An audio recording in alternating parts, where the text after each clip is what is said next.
Good day from the ACQ Tower here in Makati City, Philippines. I'm MJ Mondihar, and this is Week in the World. PhilHealth officials sign a waiver to allow AMLAC investigation. Department of Health reveals Philippine government now in talks with 25 vaccine makers. Possible amnesty for ABOSEF leader worries military personnel. Japan to launch contactless garbage collection. Spain imposes smoking ban to stop COVID-19 from spreading. Costa Rica to investigate anomalies in Huawei contract. And report says at least 97,000 U.S. children test positive for COVID-19 in the last 2 weeks of July. These and more in today's edition of Week in the World. In the news, most officials from PhilHealth have signed a waiver to allow probe in their bank accounts. Sheena Torno for the details live. Sheena, what is the development or the latest status in the PhilHealth controversy?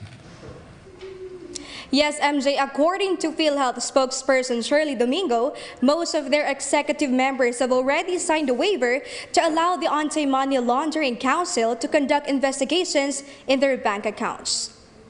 In a House committee hearing over the alleged corruption, PhilHealth Jovita Aragona, Renato Lemsaco Jr., Israel Vargas, and Nerissa Santiago have agreed to sign a waiver from AMLC. The said individuals are vice presidents for information management, fund management, and health finance policy, and acting senior vice president for actuarial services, respectively. On the other hand, Domingo was also asked if PhilHealth CEO Ricardo Morales signed the waiver, to which she answered that she does not know. Told MJ that a probe against PhilHealth has since begun after anti-fraud officer Thorson Montesquit claimed that corruption schemes have become prevalent. MJ. Thank you, Sheena Torno, for that live report. Meanwhile, presidential spokesperson Secretary Harry Roque on Saturday said that President Rodrigo Duterte is not backing out from his previous statement that he is willing to be injected with the Russian COVID-19 vaccine Sputnik V. This report from Cristel Guanco. In a virtual press briefing, Roque confirmed that the president will not be backing out from his words, saying that the Department of Science and Technology confirmed that the president can be vaccinated firsthand on May 1.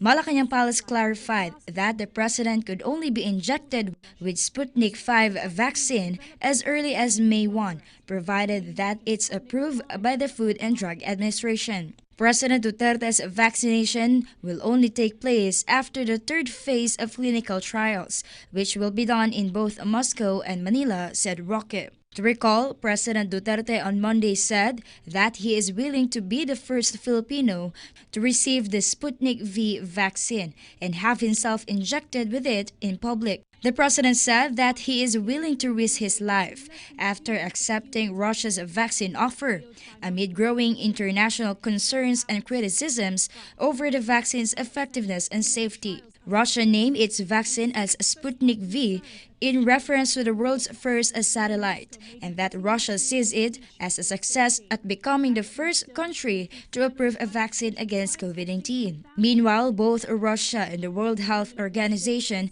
are currently in talks for possible WHO pre-qualification of the Russian vaccine. Reporting for Week in the World, this has been Cristel Guanco, SM9 News.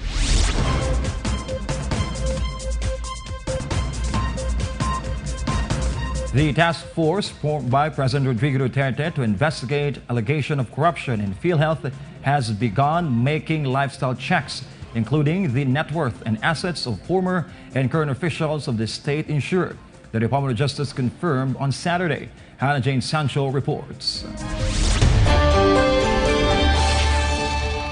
Both former and current officials whose names have been repeatedly mentioned by witnesses and resource persons are subjected of lifestyle check by the Multi-Agency Task Force PhilHealth. This is according to Justice Undersecretary Mark Perete on Saturday. The Office of the Ombudsman, a member of the said task force, defines lifestyle check as a way to determine the existence of ill-gotten and unexplained wealth of officials and employees of the government. Among the members of the PhilHealth Task Force, led by Department of Justice Secretary Maynardo Guevara, are the Presidential Anti-Corruption Commission, the Commission on Audit, the Civil Service Commission, the National Bureau of Investigation, the National Prosecution Office, the Anti-Money Laundering Council, and the Office of the Special Assistant to the President. According to the DOJ, two individuals who used to work for the state health insurer told the task force in its first hearing yesterday that officers from the regional offices and central office of PhilHealth have been conniving with other health service providers, as well as partner banks, for years.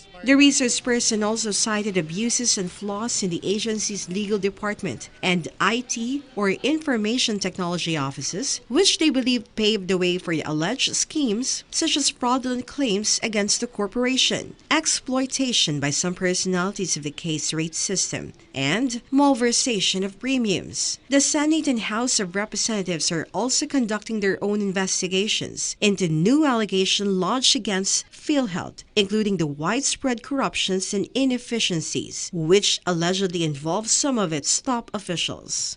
Reporting, this has been Hannah Jane Sancho, SMNI News. The Department of Health confirms that the Philippine government is in varying levels of discussion with over 25 pharmaceutical companies developing a COVID-19 vaccine, and is also waiting for information on the Russian coronavirus vaccine Sputnik V. Sam Gutierrez for the report live.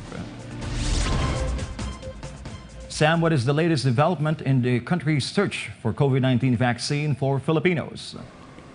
Yes, MJ, DOH Undersecretary Maria Rosario Vergeire said that while the DOST, or Department of Science and Technology, met with the representatives of Gamaleya Research Institute of Epidemiology and Microbiology that developed the Russian vaccine, the Philippine government is still in talks with 16 other drug makers and 9 others that were part of the COVID-19 vaccine's Global Access Facility. She also confirmed that the country will also join the Solidarity Trial on Vaccines launched by the World Health Organization that will begin in October. The national government is now exploring every opportunity where Philippines can join in clinical trials, Vergeire said, adding that the government is not very specific with the Russian vaccine and are looking and mapping every candidate vaccine all over the world that can benefit the Filipino people. But Filipino experts would still have to see the complete dossier on the COVID-19 candidate vaccines, said Vergeire, and will go through regulatory processes to ensure that the vaccine will be safe for Filipinos. To recall, yesterday, President Rodrigo Duterte said that he would volunteer to join the third phase of Sputnik V's clinical trials, to be funded by Russia. MJ, its third phase will be held in the Philippines from October 2020 to March 2021, after which the Food and Drug Administration will decide on its approval for commercial use. MJ? Thank you, Sam Gutierrez, for that live report. On other news, Abul Jihad Susukan, the leader of the Abu Sayyaf group, was brought to Camp Crame in Quezon City for processing. This report from Fatima Nozil. According to the Philippine National Police Public Information Office, Susukan is at the custody of the PNP Custodial Center. Susukan was handed to the police at Norma Suarez residence, the founder of Moro National Liberation Front in Iniga Subdivision, Maa, Davao City. The officials said that Susukan was brought to Davao City for medical attention after its arms was amputated from a clash with the military last year. The authorities were not aware of Susukan's arrival in Davao City for check-up. However, Defense Secretary Delfin Lorenzana said that Ms. Suarez claimed that he brought Susukan to be taken over to the authorities. Susukan was served with 23 warrants of arrest of murder, 5 for kidnapping and serious illegal detention, and 6 for frustrated murder. According to Lorenzano, Miswari will also be investigated if he'll be charged with his actions. Also, the Armed Forces of the Philippines spokesperson Major General Edgard Arevalo on Friday said that the arrest of Susukan made a huge blow to the local terrorist group. Reporting for Weekender World, this has been Fatima Nozil, SMNI News. Meanwhile, the Commission on Elections, or COMELEC, has announced that the voters' registration is set to resume on September 1, 2020. Laura Vinoya reports. The Commission on Elections announced today, August 15, that nationwide voter registration is scheduled to resume next month after months of suspension because of the health crisis due to pandemic. However, this will include areas under enhanced community quarantine. In a statement, COMELEC said that the listing is set to begin on September 1.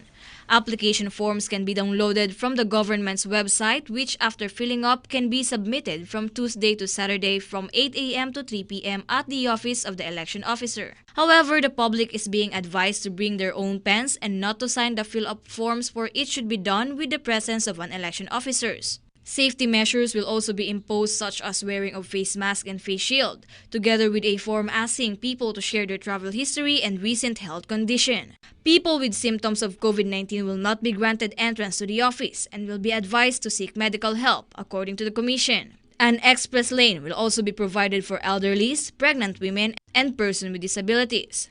In order to keep sanitation and decontamination, COMELEC offices nationwide will disinfect daily, especially those frequently touched surfaces where transmission might likely occur. Reporting for Weekender World, this has been Lori Vinoya, SMNI News. On other news, the Supreme Court has allowed Mary Jane Veloso to testify against her alleged recruiters. Paul Montibon for the details live. Paul? Yes, Paul. The convicted, good evening, MJ. Once again, the Supreme Court allows the convicted drug trafficker Mary Jane Veloso to tell her story against her recruiters that caused her arrest in Indonesia. A motion for reconsideration organized by the Public Attorney's Office, who acts as barrister for Veloso's alleged recruiter Maria Cristina Serio and Julius Lacadilao, has been denied by the High Court's Special Third Division in a resolution made public on Friday. The Supreme Court is stuck in its ruling made on October 2019, which states that Veloso should be granted to testify through an affidavit against her recruiters, also not to cut down her right on the proceedings. After being arrested in 2010 at the Yogyakarta airport for bringing in over 2 kilos of heroin, Veloso is currently facing death penalty in Indonesia, where she was detained. Her death penalty, which was first supposed to take place in 2015 by a firing squad, has been halted after Philippine authorities informed that her recruiters were already under the surveillance of the police. Veloso said that she was not aware of the drugs she was carrying, as it was given to her by her recruiters.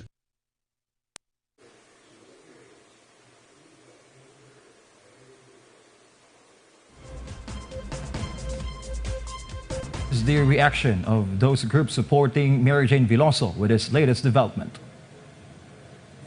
Well, MJ, the National Union of People's Lawyers, or NUPL, acknowledged the supportive role of the Department of Justice and the Office of Solicitor General in joining by their side in pursuit of a common objective of giving justice to a distressed OFW like Mary Jane. MJ. Thank you, Paul Montibon, for that live report. In Visayas, Lapu-Lapu City is optimistic in reopening its tourism industry. The details of this report by Jan Rom. Lapu-Lapu City is prepared to reopen its tourism industry. This is due to the continuous decrease in the number of positive coronavirus disease cases in the city. Mayor Jonard Ahong Chan is confident that the measures implemented in preventing the spread of COVID-19 in the city was effective.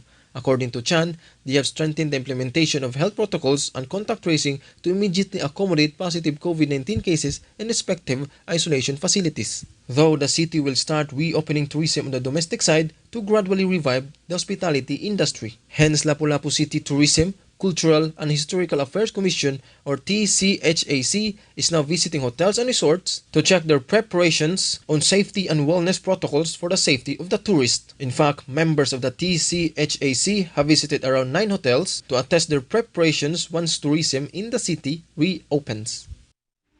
Mayor Jonard Chan is confident that Lapu-Lapu City is ready to downgrade its quarantine level status to Modified General Community Quarantine or MGCQ to restore tourism in the city. Reporting for Week in the World, this has been John Rome, SMNA News, Cebu. Meanwhile, following recent reports saying that an Abu Sayyaf leader might be given amnesty, military members have shown concern. Valerie Toscano for the details live. Valerie, how do our authorities see the impact of the Abu Sayyaf leader's arrest? Yes, MJ. On Friday, Armed Forces Chief Lieutenant General Gilbert Gapay said that the arrest of Abu Sayyaf leader Andol Jihad Susukan is a major blow against the Sulu-based terror group. Following this, numerous opinions have risen over the matter with relation to the country's security policies.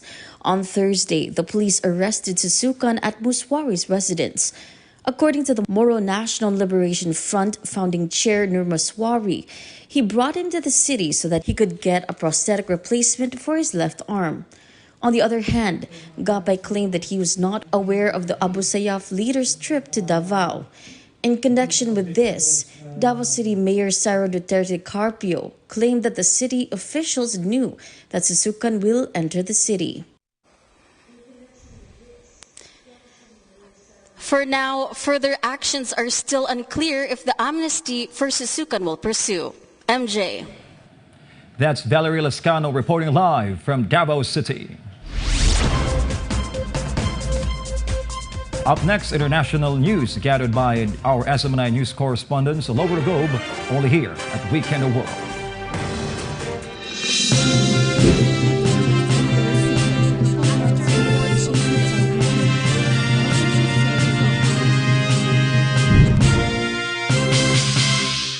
This program is brought to you by S&D Grill. Lutong kinatatakaman, binabalik-balikan. Visit S&D Grill at 201 Sauyo Road, Barangay Sauyo, Novaliches, Quezon City. Contact us at 0905-345-4754.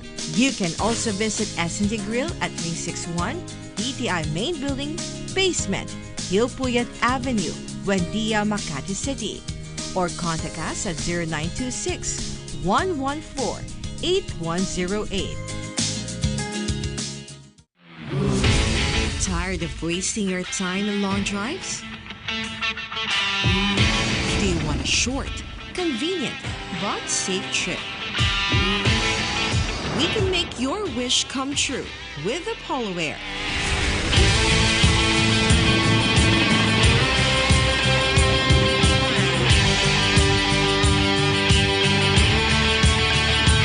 Our chartered helicopters are available for all your private, corporate, and leisure travels in Mindanao and other parts of the country. Our highly experienced and dedicated team of experts can take you to your destination safely, comfortable, quickly, and on time. So elevate your travel experience with Apollo Air's helicopter charter. Apollo Air's helicopter charter service is your reliable and trusted partner in all of your travels, anytime and anywhere. So book your flight now.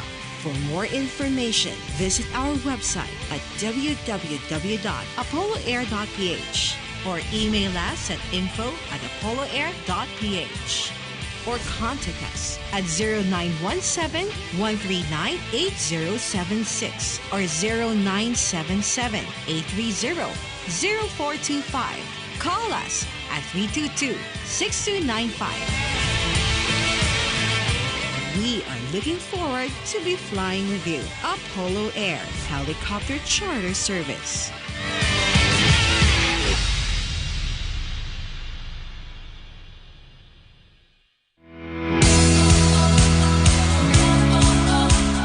Hanap mo ba ay food cart business at magsimula ng sariling negosyo na hindi kinakailangan ng franchise fee?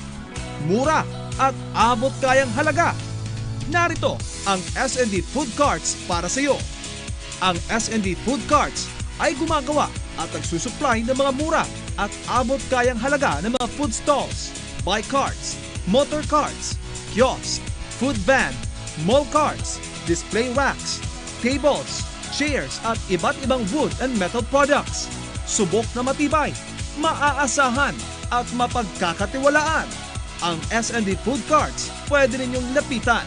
Para sa mga interesado, para sa NCR at Luzon area, i-contact lamang ang 0915-488-5424, 0943-128-6738, 0966-760-8310.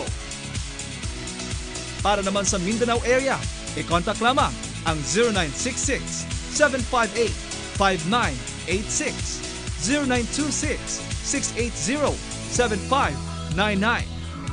Bisitahin lamang ang aming Facebook page, www.facebook.com/SNDFoodCarts, at mag-email sa sndfoodcart@gmail.com. Para sa negosyong swak na swak, S&D Food Cart, your partner to success.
You're still watching Weekend World, and for our latest updates around the globe, we have our international anchors to give us the stories. Let's start with Asia. We have Val Divina Gracia today. Val, what are the latest in Asia? Yes, stories from Asia still revolves in coping up, MJ, and some even faced additional crisis, just like in our first story. Japanese officials have shown concern, saying that the pandemic might worsen the birth rate of their nation. Natsumi Kojima files this report live from Tokyo.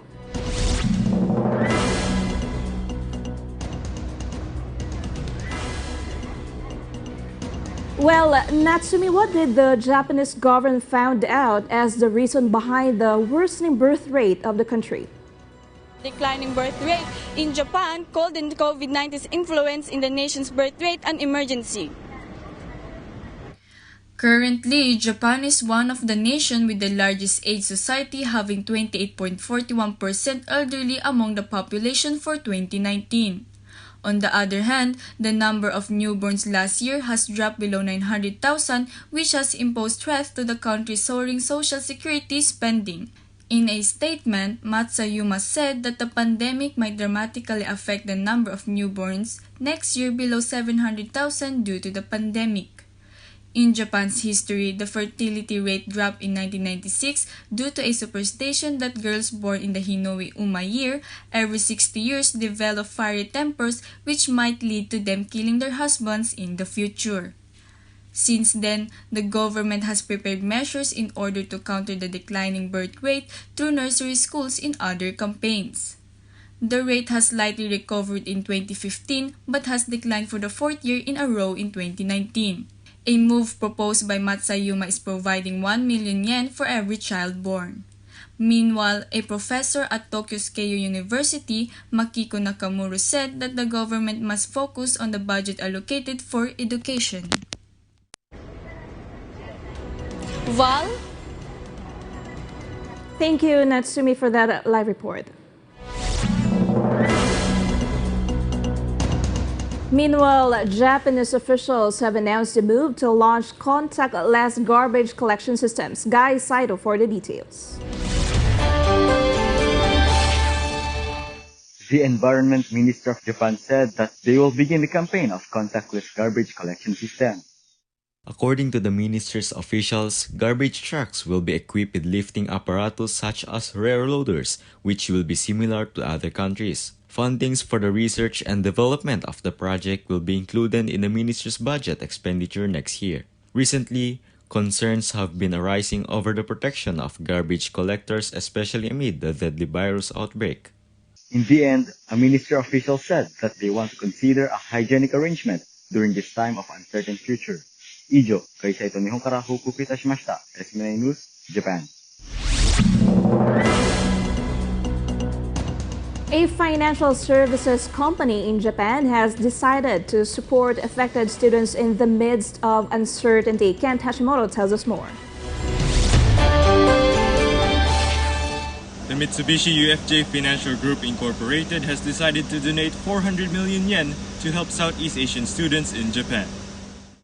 According to the financial group, the Thai Students Association, Association of Filipino Students, Embassy of Indonesia, and Embassy of Vietnam will receive 100 million yen each. Currently, the company is in partnership with Bank of Ayudhya in Thailand, Security Bank in the Philippines, Bank Danamon in Indonesia, Vietinbank in Vietnam. An official from the financial firm said that the donation will serve as aid to the students from the said countries who have been severely affected by the pandemic. Ijo, Nihon kara no Shimoto Kento deshita. SMNA News, Japan. The wedding of Japanese Emperor Naruhito's niece is in a jumble due to the COVID-19 pandemic. Jimo Kayanagi for the report. The planned marriage of Japanese Princess Mako and her boyfriend, Kei Komuro, remains in disarray due to the current global health crisis.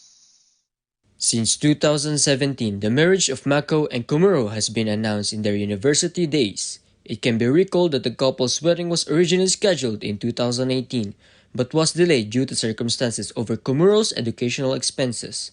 In the most recent report, there has been no announcement yet made by the partners. For the meantime, Kei Komuro is planning to take the bar exam in the United States while Princess Mako has been attending online classes. Ijo, Koenagijima wa Nihon kara hokuku itashimashita. SMNA News, Japan. A Japanese firm has acquired a certificate which allows sustainable bluefin tuna fishing. Ria Saito has the details. The Marine Stewardship Council has announced that a Japanese fishery was given the world's first certification for sustainable bluefin tuna fishing.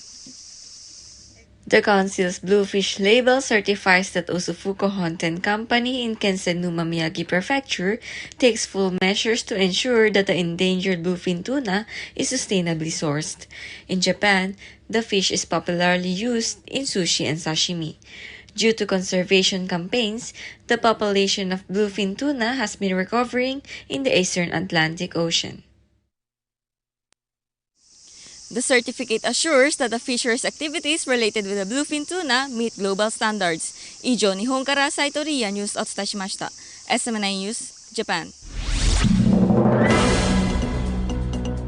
As the effect of the pandemic globally continues to exacerbate, South Korea is expected to rebound from recession. Kim Song reports from Seoul.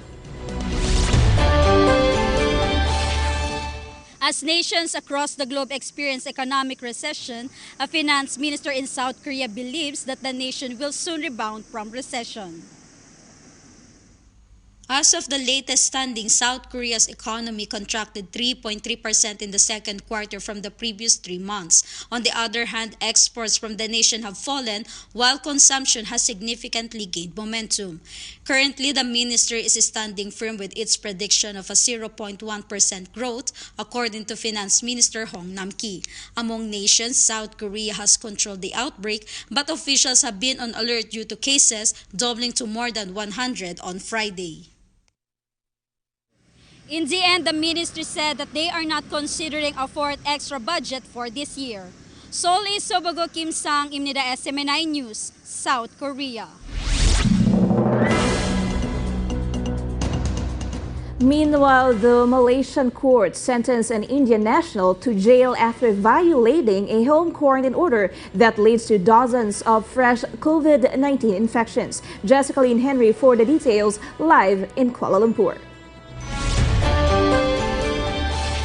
So, Jessica, what is the punishment for violating COVID-19 protocols in Malaysia?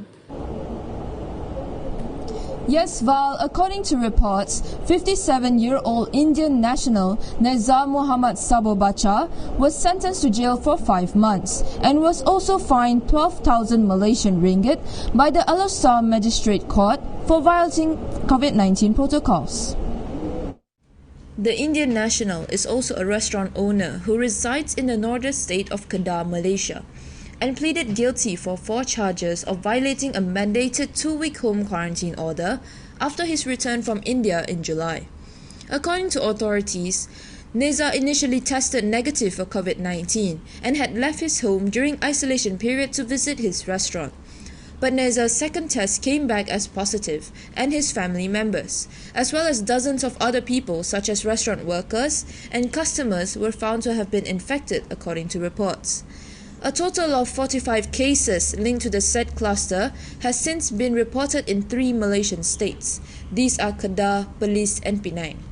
Since May, the country has slowly eased restrictions of lockdown measures after successfully curbing the spread of infection. But authorities still warn that curbs may still be reimposed after more than a dozen of new clusters emerged in the recent weeks. While in July, Malaysian authorities reintroduced a requirement for travelers entering Malaysia to undergo a mandatory 14-day quarantine at government isolation centres and hotels, following reports of hundreds of incoming travelers that were found violating quarantine protocols of home quarantine. Back to you, Val. Thank you, Jessica, for that live report. And that's our latest update from Asia. MJ, once again, I'm Val Divino Gracia for Weekend World. Thank you, Val, for those updates. Up next, in the Middle East, Africa and Australia. Abu Dhabi police launches aeromedical transport system with isolation capsule. Dubai Crown Prince refuses to use his Mercedes after spotting birds nest on it. These and more after the break.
Pero at Purple Blue Linen, we keep it simple. For your quality and modern Filipiniana outfit, Barong Tagalog and gowns, we make sure you never go out of style. Feel good with our exceptional apparel. Expect more with our t-shirt printing for all occasions.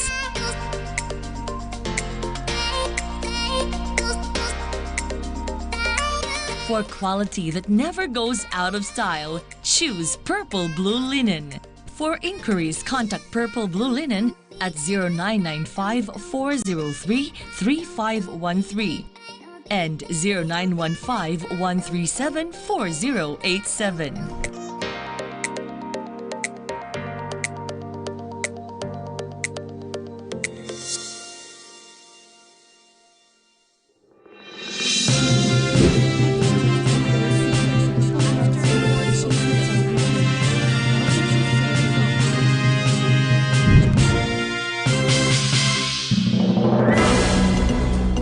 Back on Weekend, the world still in Asia, student leader Parit Shirawak was arrested on Friday on multiple charges, including sedition, amid the escalating tensions of a major pro-democracy rally planned for Sunday afternoon in Bangkok, Thailand.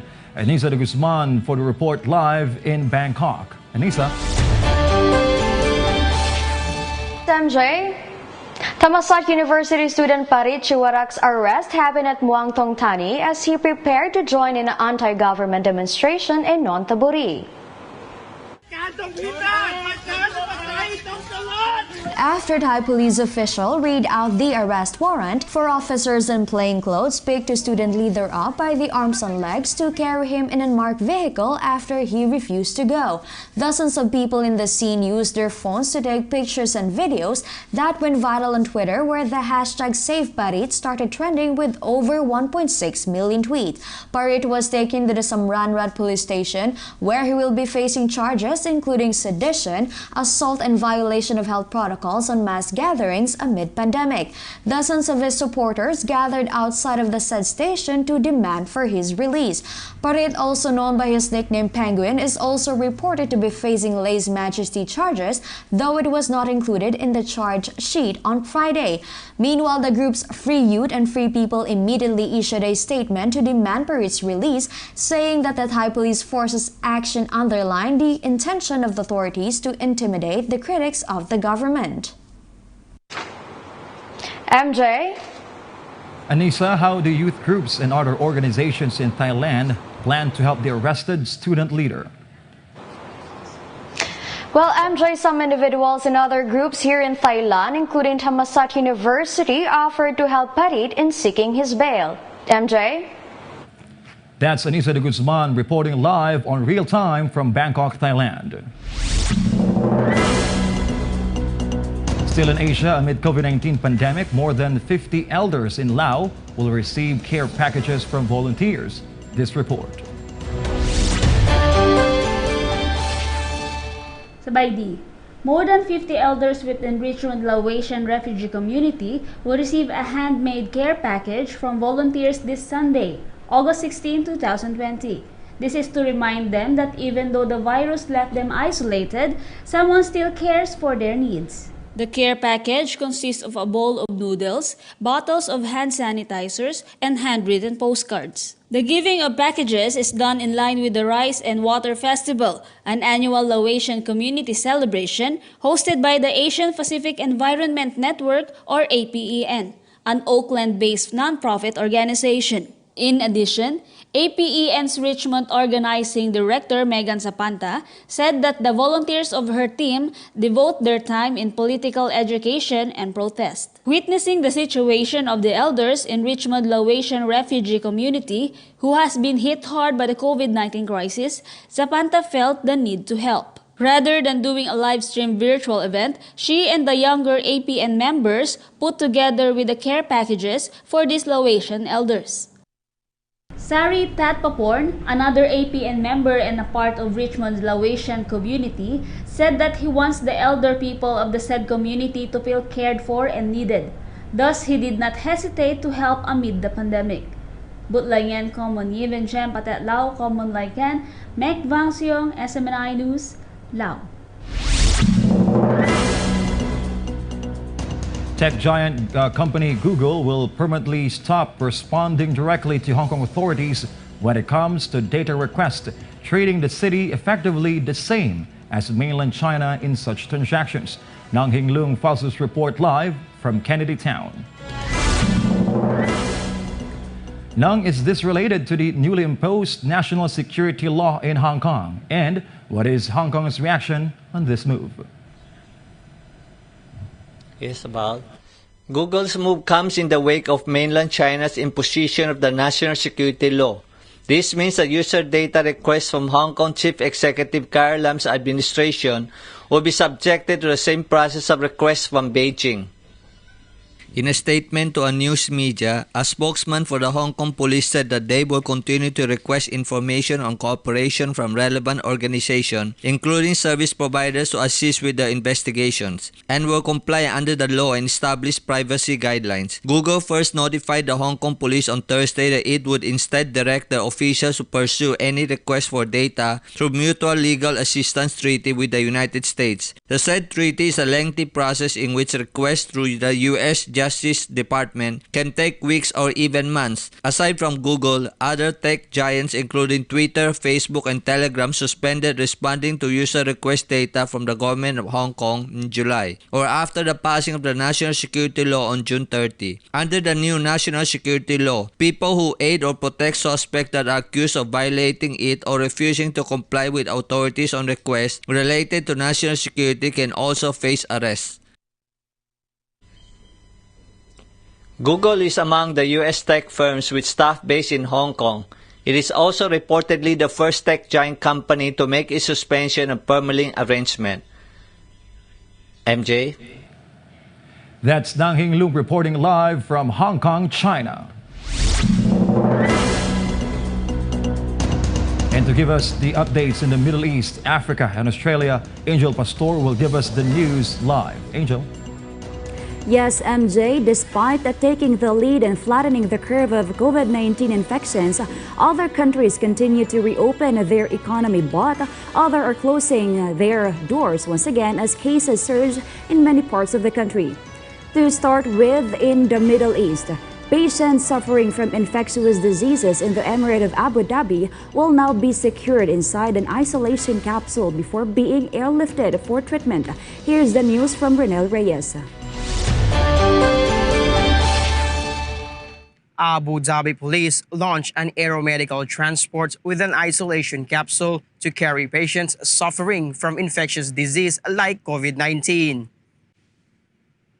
Patients with infectious diseases in the Emirates of Abu Dhabi will be placed inside a secure isolation before being airlifted for treatment.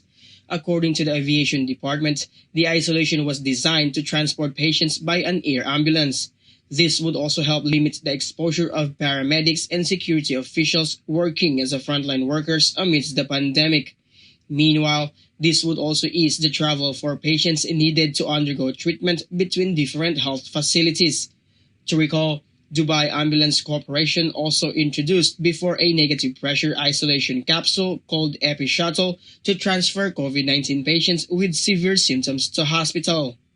Moreover, Colonel Ubaid Mohammed Al-Shimeli, Deputy Director of the Aviation Department, noted that the new system was a reflection of the UAE's mission in providing the best service to its society. Takriron min Abu Dhabi, Kanhada Renel Reyes, Akbara SMNI, Al-Imarat, Al-Arabiyat, Al-Mutahida. The Crown Prince of Dubai, who was known to be a nature lover and an environmentalist, refused to use his luxury vehicle Mercedes after spotting a bird's nest on it. Jonathan Akobo for the report. Marhaba, Dubai Crown Prince earned praises online for refusing to use his Mercedes after spotting a bird's nest on it. In an Instagram post, Sheikh Hamdan bin Mohammed bin Rashid Al Maktoum showed his Mercedes cordoned off with red and white tape inside his residence in Dubai. According to sources, the prince also told his staff to stay away from the area to not disturb the bird. After a few days, chicks were already hatched from the eggs on the nest. This time, the bird was also sent taking care of her babies on top of the luxury vehicle. To recall, the Crown Prince was known to be a nature lover and an environmentalist. Tajlu balak al-mazidumin at haditi. At karirumin na bay Canada, Jonathan Kobo, S9 News, United Arab Emirates. Due to rise in infection during the Adil Adha holidays, Qatar reminded its citizens to adhere to the government's precautions until safe and effective vaccination is available. Ronel Mirabel for the details. Assalamualaikum. Interior Minister of Qatar reminded all citizens and residents to adhere to the mandatory rule to wear a face mask, especially when going out. The ministry also stressed that citizens and residents are obliged to not have more than 4 persons in a vehicle, including the driver. According to Abdul Latif Al-Kal, Chair of National Strategic for COVID-19, the increase of infections may lead to a delay in entering the 4th phase of lifting restrictions. To recall, the rise in infections were due to failure to adhere to preventive measures during family visits and social gatherings in the Eid al-Adha holiday. Dr. Al-Kal also reminded that citizens must follow the imposed guidelines until safe and effective vaccination is available. Al-Takrir min Al-Dawa Kanhada, Ronel Mirabel, SMNI News, Qatar. The Kuwait's Directorate of General Civil Aviation announced that the country would allow entry of foreigners who are related to Kuwaiti citizens. Melchizedek Cadiz reports from Kuwait City. Assalamu alaikum. Foreigners who are closely related to Kuwaiti citizens will be allowed to enter the country even if they came from the 31 countries banned in Kuwait. According to Saad Al-Otaibi, the spokesman of Kuwait's Directorate of General Civil Aviation, the airlines operating at Kuwait International Airport are directed to allow entry of non-Kuwaiti passengers who have a first-degree relation to Kuwaiti citizens. He also stressed that domestic workers with valid residency permits and who are accompanied by their sponsors are allowed to enter into Kuwait too. To recall, last August 1, the DGCA announced the ban on 31 countries that have large communities of expats in Kuwait who are at the same time called high-risk countries for COVID-19. The move came hours after Kuwait International Airport reopened for commercial flights after a halt of over 4 months. Barakalafikum Jamian, Kanhada, Melchizedek Cadiz, Akhbar, SMNI, Kuwait. Meanwhile, Israel and United Arab Emirates have consolidated their accords for normalized relations. This report from Naomi Caballero. Israel and the United Arab Emirates have finally signed an agreement to consolidate its relationship.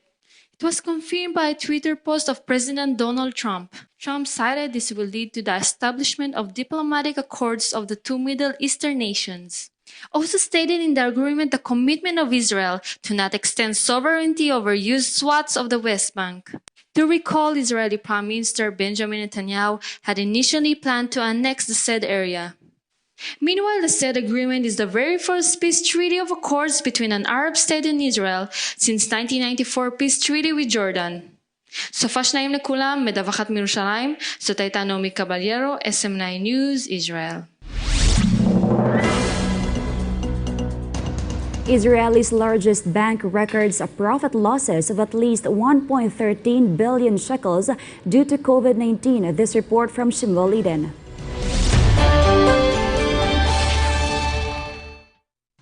Shalom lekol tzofeinu yakarim. The net provision for credit losses of Bank Hapoalim, Israel's largest bank, total for as much as 1.13 billion shekel. The Bank Hapoalim loss is estimated much lower as compared to the last year's record of the same quarter. Last year's whole losses summed to 319 million shekels only. 806 million shekel loss this year was part of the losses of the bank, which have been advanced to cope up with the impact of COVID-19. Meanwhile, net interest income has also a downward effect of 2.17 billion shekel in the quarter, from 2.47 billion last year during the same period. Bebrachot Sof Shavua Naim, reporting from Tel Aviv, this has been Shmuel Eden, SMNI News, Israel. In Africa, a university in Morocco has offered a scholarship program for the children of frontliners in the country. This report. Al-Aqwain University in Ifran, Morocco, allocated at least 30 merit scholarships for students whose parents are frontliners.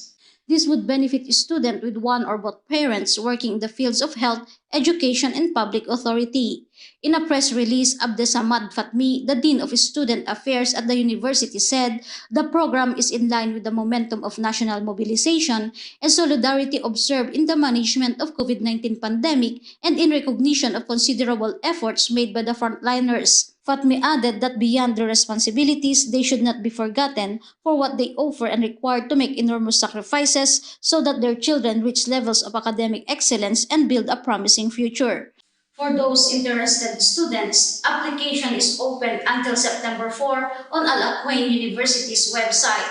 Reste en sécurité. Reporting from Rabat, this has been Claribas Hermoso, SMNA News, Morocco. The findings on coronavirus outbreak of the stricken Ruby Princess cruise ship were handed down by the Special Commission of Inquiry formed by the state government of New South Wales. Edwin Libuet files this report. A special commission of inquiry who was appointed by the New South Wales state government handed down its findings on Ruby Princess cruise ship coronavirus outbreak. The said 320-page report consists of errors, including allowing disembarked passengers to travel interstate instead of making them isolate for 14 days. Earlier this year, Australian health authorities have been blasted for failing to conduct tests after the stricken cruise ship docked in Sydney. After docking on March 19, passengers numbered to 2,647 were allowed to disembark. Even dozens of people on board suffered flu-like symptoms. After infections have been confirmed, state and federal authorities of Australia blamed each other for the lapse. This was the time that health authorities raced to track down passengers who have already flown across Australia and boarded overseas flights. According to the said report, the total number of people infected might never be known because about one-third of passengers were international guests who returned overseas.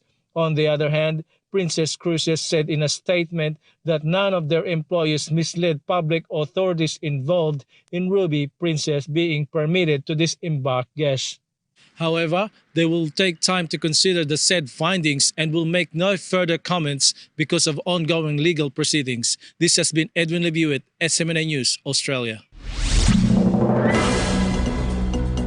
Still in Australia, an independent minister from Sydney launched a campaign to remove a tax from face masks as she believes that exempting it from tax would encourage more people to wear them. Here's the news from Shena Salim. A Sydney Minister of the Parliament launched a campaign to ditch tax from face masks. MP Zali Steggall, who ousted former Prime Minister Tony Abbott from Sydney seat in 2019 federal election, started a petition calling for protective covering to be exempt from tax. Steggall stressed that it is important that government can take to reinforce that masks are an essential health item. She is also intending to raise the matter with Treasurer Josh Frydenberg when Parliament resumes on August 24. Moreover, she is now seeking support from state and territory leaders by writing to them about the matter. To recall, in 2018, the state and territories agreed to dump the so-called Tampan tax, which is a 10% GST on sanitary products, after an 18-year public campaign. However, when Victorian Treasurer Tim Pallas was asked if he would support the move to remove taxes from face masks, his spokesperson said that Victoria would be happy to work with the federal government on any proposal to help fight the COVID-19 pandemic. On the other hand, New South Wales Treasurer Dominic Perrottet did not comment on the matter. Reporting from Sydney, this is Sheena Selim, SMNA News, Australia. And that's the news gathered by our SMNI News correspondents in the Middle East, Africa, and Australia. Once again, this is Angel Pastor. Back to you, MJ. Thank you, Angel, and to our SMNI News correspondents. Meanwhile, back in Asia, the banning of Myanmar's largest election monitoring group will have a huge impact on the transparency of the November's national poll. June Mark Escobar reports live. The organization director said on Friday that the banning of Myanmar's largest observer group will have a huge impact on transparency of November national polls. The People's Alliance for Credible Election, PACE, has important role in a vote where coronavirus restriction will likely mean many international observers are blocked. However, its director Sayi Kiaoswar Mien declared on Thursday that their group was banned by authorities. The director expressed his disappointment on what happened, stating that PACE, which has more than 2,900 observers, had successfully monitored all elections in the past years. The move has caused outrage that made more than 450 civil society groups issued a joint statement calling for the decision to be overturned in the name of free and fair election. Last month, PACE received assistance from international organizations without official registration, a factor that made the Union Election Commission, or UEC, decide to ban the said organization from the election.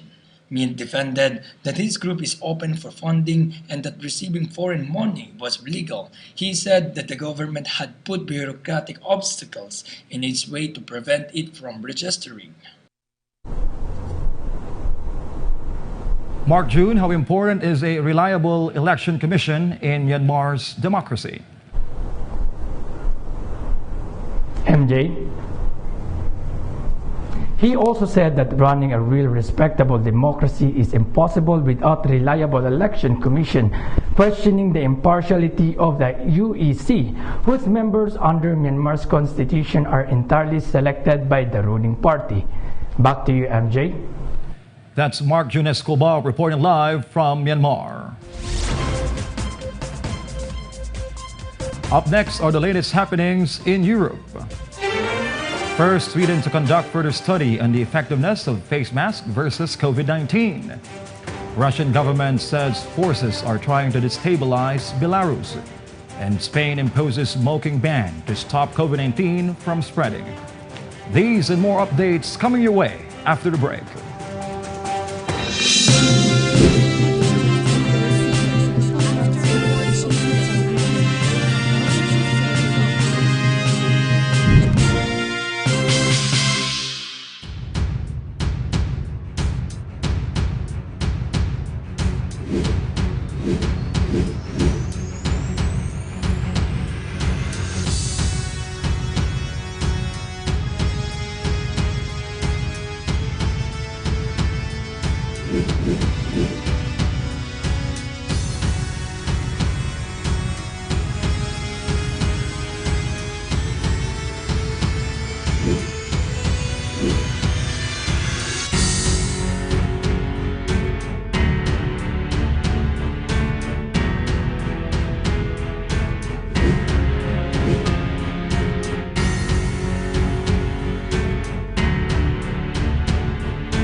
Still in Weekender World, back in Asia and Cambodia, a certain war-era bomb has exploded in northwestern Cambodia, which seriously injured 4 people.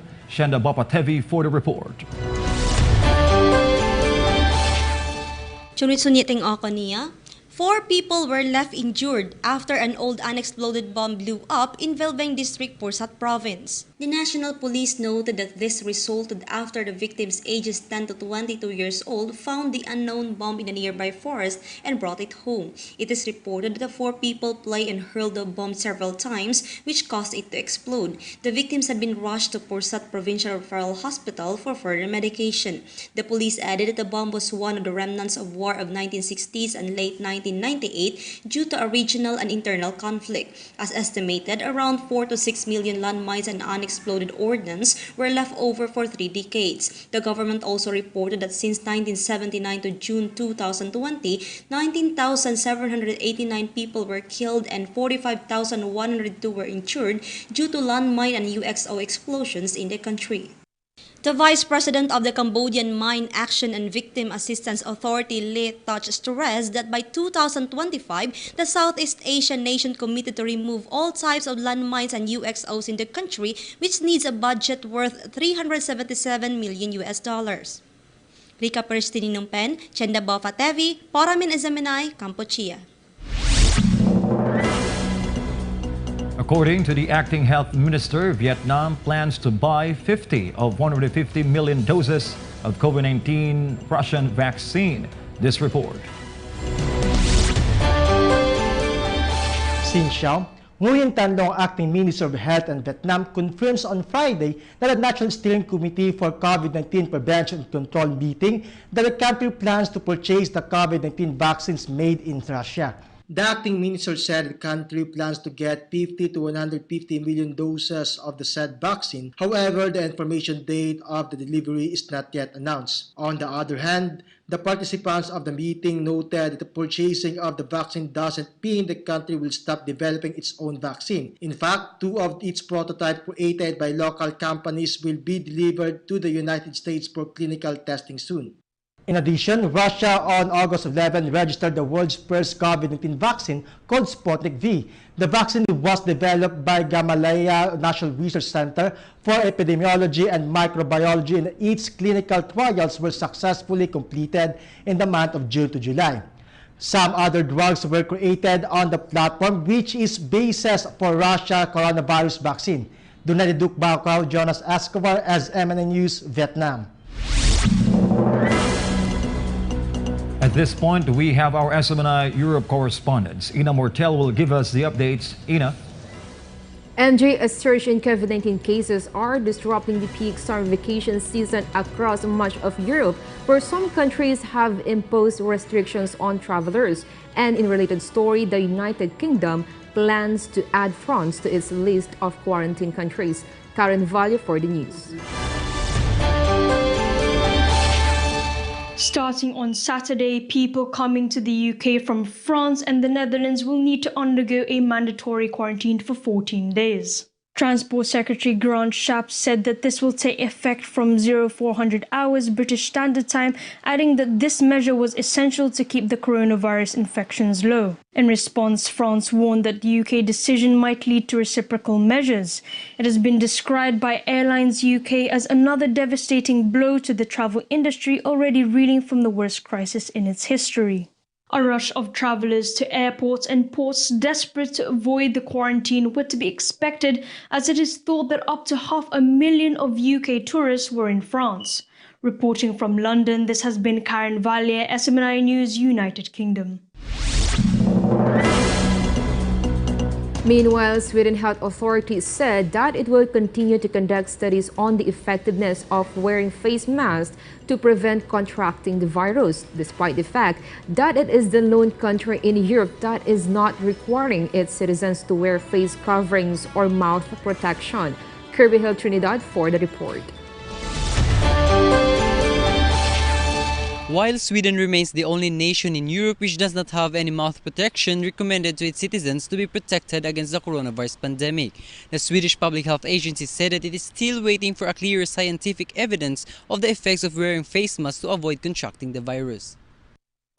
Speaking to reporters, state epidemiologist Anders Tegnell said he still believes that it is very dangerous to believe that masks will prevent the spread of the coronavirus, and stressed that wearing masks alone will not solve the pandemic, especially that it has an astonishingly weak scientific evidence. Tegnell added that he was also surprised that they don't have more studies showing the real effects of using face masks in helping prevent contracting the virus, citing Spain and Belgium, which both implemented a wear your mask protocol, but their infection numbers continued to increase. The statement came after more than half of the United States required their citizens to wear masks all the time, and as the Centers for Disease Control and Prevention advised people to wear face coverings, especially in public. Sweden health authorities said that it does not recommend the general use of face masks, adding that it could increase the risk of spreading the infection if worn incorrectly, and that mask wearing may encourage people to relax on other more crucial anti-COVID measures. Sweden made headlines for its herd immunity approach to the coronavirus earlier this year, with government officials not imposing a mandatory lockdown in the country, and just last week, the country has reported its first day without a coronavirus death since March. Det här är de senaste nyheterna just nu, reporterar härifrån Skåne, det här är Kirbil Trinidad för SMNA Nyheter i Sverige. The government of Russia today said that it was concerned by the situation in Belarus as there were attempts by outside forces to destabilize and meddle in the country's affairs following Sunday's contested election. Tatiana Ostapchenko reports from Moscow.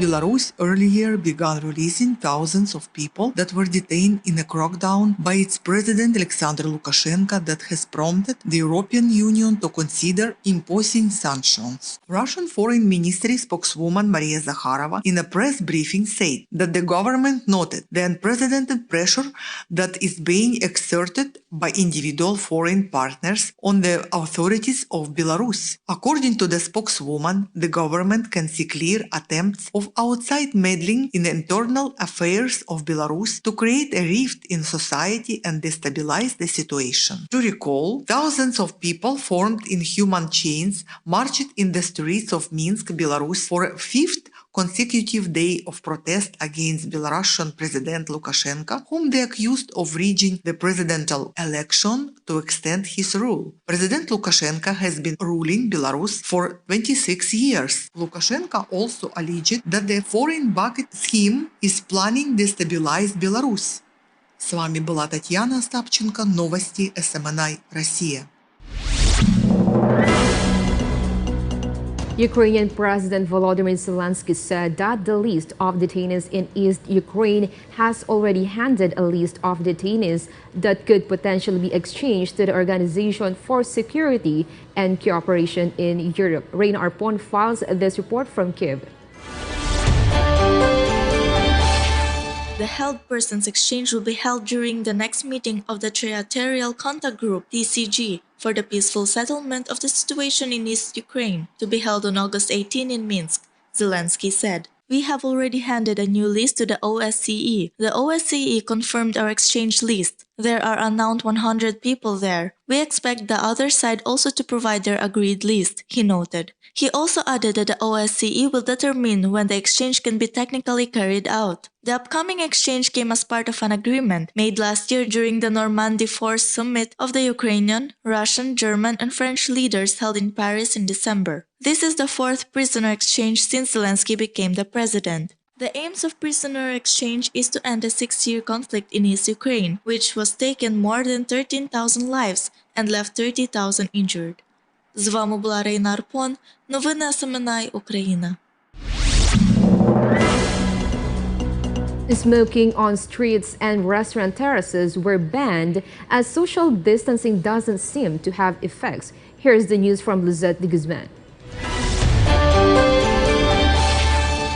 The regional government of Galicia approved a law banning smoking in public if one can maintain a distance of 2 meters 6.7 feet between people.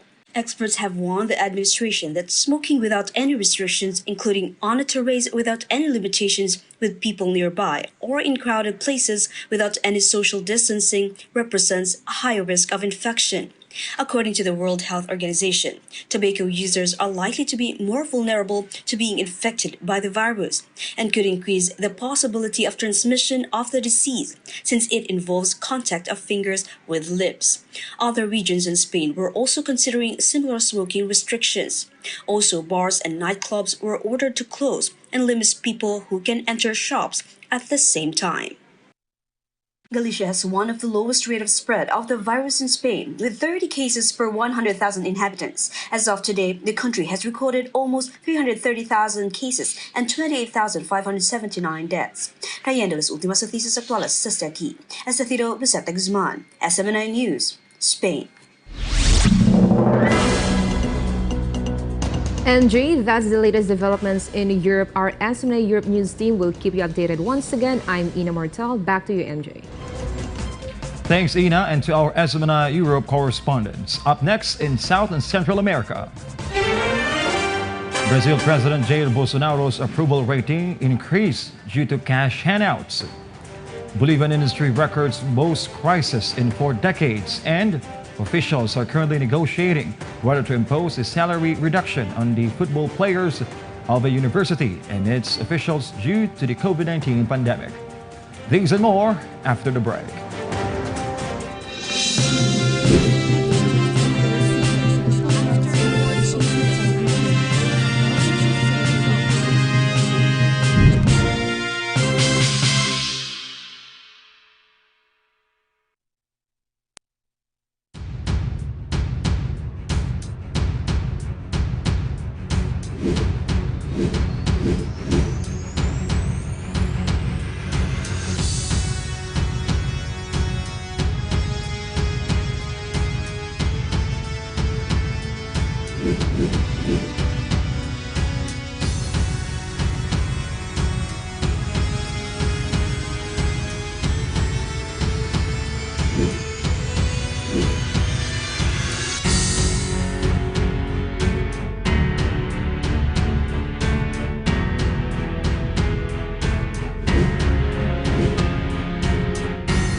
Back in the news, police in the United Kingdom has received new powers to stop, search, and arrest people at entry ports if they show a hostile act. Sarah Santos for the details live from London. Sarah, what prompted the UK to give such authority?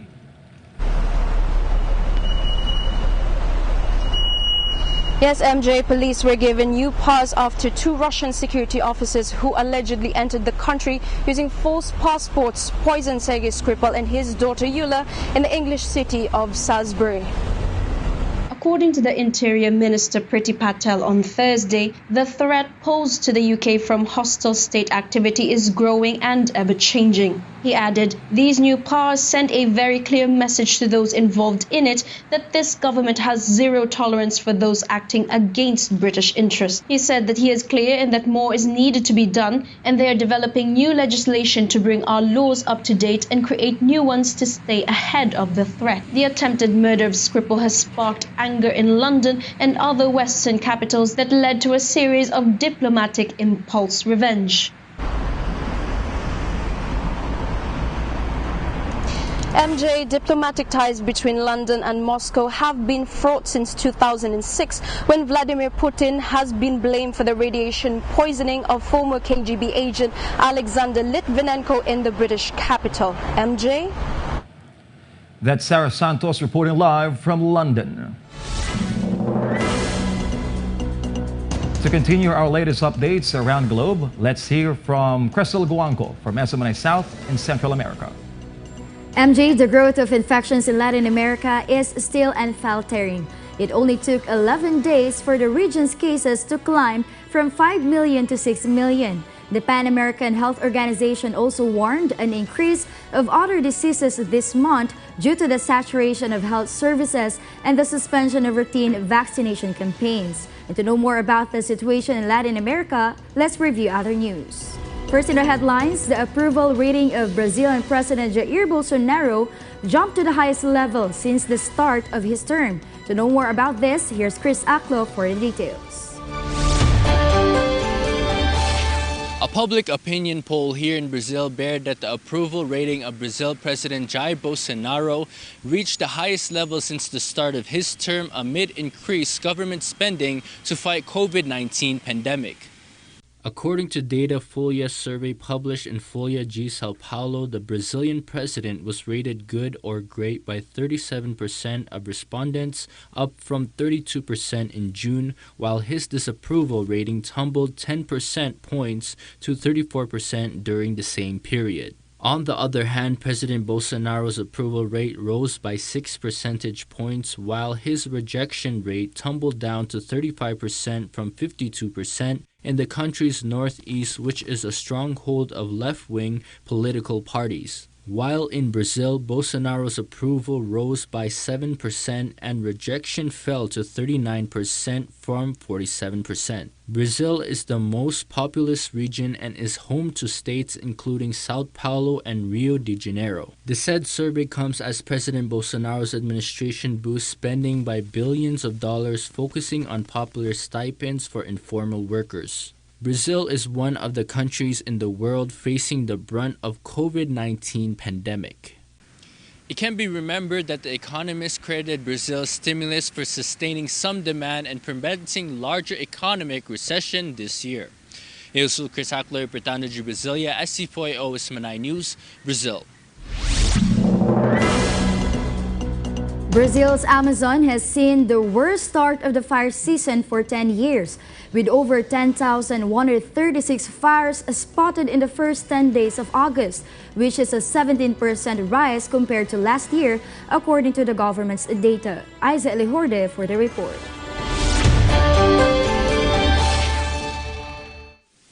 Amazon fires is reportedly increasing by 81% of federal services compared with the same period in 2019, according to an analysis of Brazil's government figures by the Greenpeace.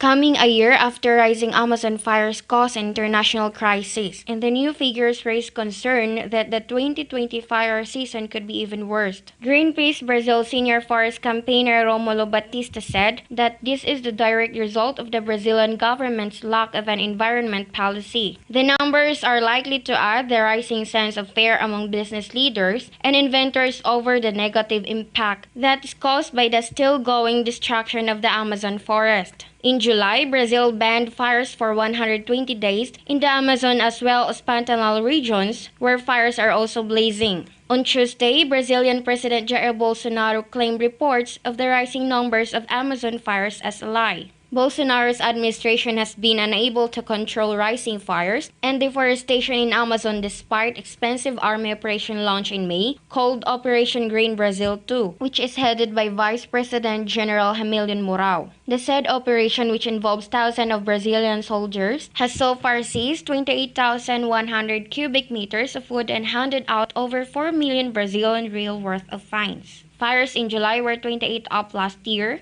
according to Brazil's Space Research Institute. The deforestation from August 19 to July 2020 escalated to 34%, and nobody has been charged over last year's coordinated on the so-called Fire Day, when fires tripled the state of Pará alone from August 10 to 11, especially around the area of Novo Progresso, where 638 fires were spotted in the first 10 days of this month.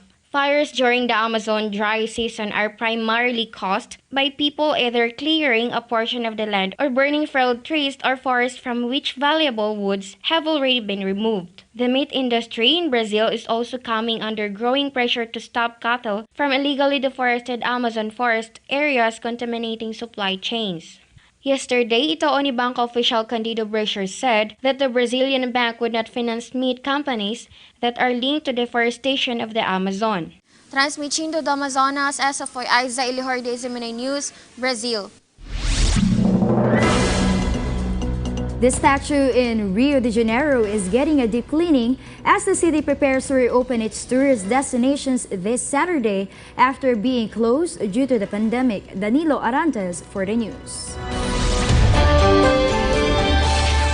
Dozens of soldiers from the Brazilian Army and Navy were seen cleaning the monument. Brazilian authorities said that the monument will reopen, but at a reduced capacity, and tourists have to comply with health protocols such as the wearing of masks and practicing social distancing. Aside from the statue, other tourist hotspots such as the Sugarloaf Mountain and the Rio Star Giant Ferris wheel will also reopen on Saturday. Brazil is the second country in the world to have the highest cases of COVID-19, second only to the United States with 3.23 million cases and 106,000 fatalities. The state of Rio de Janeiro, one of the most populous states in Brazil, has over 188,000 total COVID-19 cases with 14,000 deaths. 2 weeks ago, the country has reopened its international air travel to foreign tourists, which had been banned since March. All tourists can now travel to Brazil as long as they have health insurance for the duration of their trip, according to what a decree of the government is saying.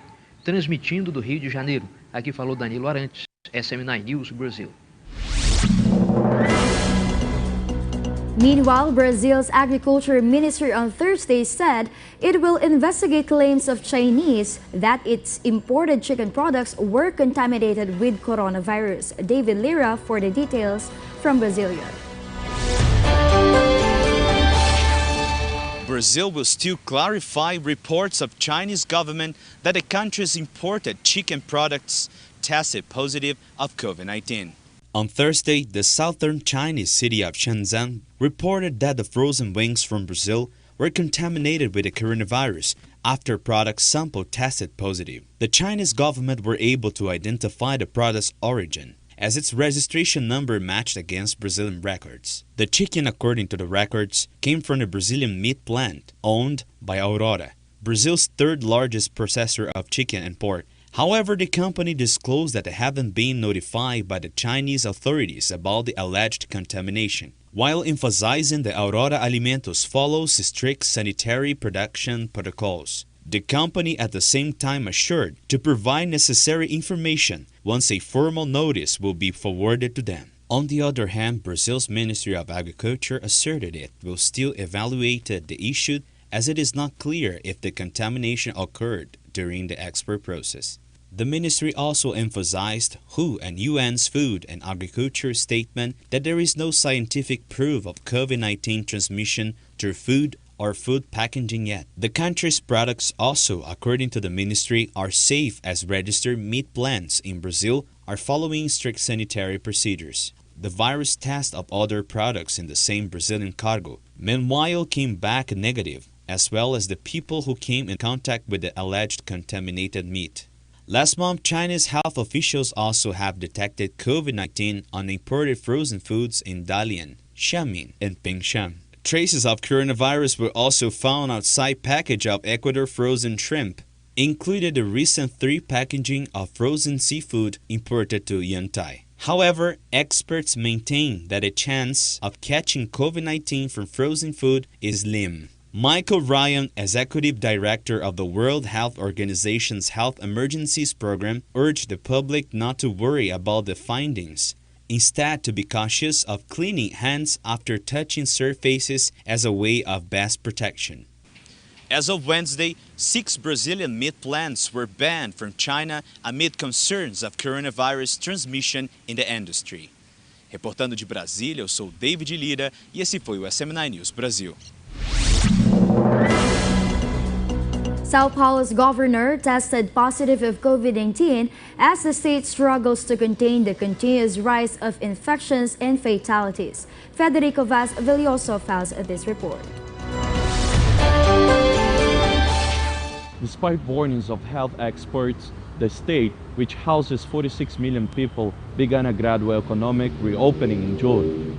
Olá pessoal, hoje quarta-feira. Dori, in a video posted in Twitter, confirmed that he received his 6th coronavirus test result and was confirmed to be completely asymptomatic. The São Paulo governor said that he will continue to hold meetings remotely with all sectors of São Paulo government for the next 10 days. To recall, Brazil is the second leading country when in COVID-19 infections and fatalities, second after the United States, with more than 3.1 million confirmed cases and 100,000 deaths. Brazilian President Bolsonaro himself tested positive for COVID-19 last month and spent over 21 days in quarantine. 8 Brazilian cabinet ministers and 11 Brazilian governors, including Doria, has also tested positive. São Paulo State is currently Brazil's epicenter of the outbreak, with 640,000 infections and 20,000 fatalities.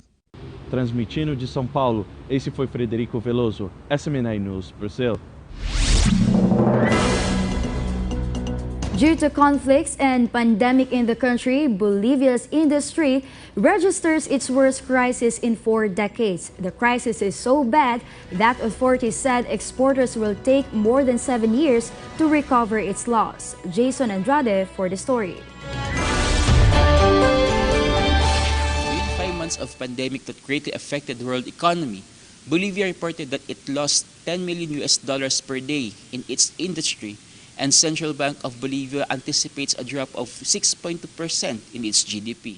The year 2020 has been a catastrophic time for the export and industrial sector, making the health emergency and the blockades left wounds that is different to heal. Foreign trade and businessmen predict that recovery will take up to 8 years, while the manufacturing sector reported one of its worst crises in 40 years, and Chamber of Industry reports losses of $120 million in the 12 days of lockdowns. These figures was shown by the National Chamber of Industries, or CNI, due to the health emergency, and until May 2020, the growth rate of the sector's GDP fell to negative 6.9%.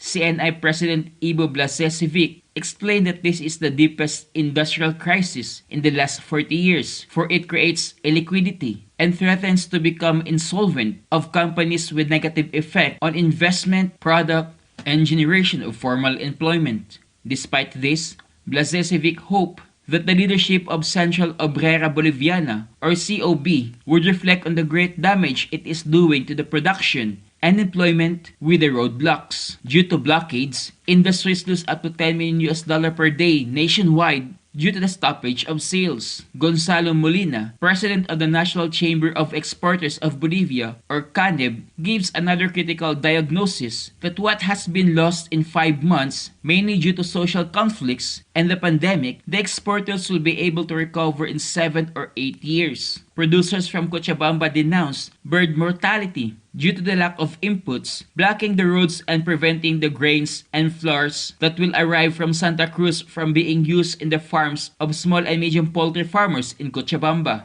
Due to the blockades, several loads of products from the mining sector and the agro-industrial sector have not reached the Pacific ports. The Central Bank of Bolivia, or BCB, revised its projection on the Bolivian economy on Friday and anticipated a drop in the gross domestic product, or GDP, of at least 6.2%. During a presentation, BCB President Guillermo Aponte Reyes Ortiz explained that the revised projection of growth is of an approximate contraction of 6.2% downward.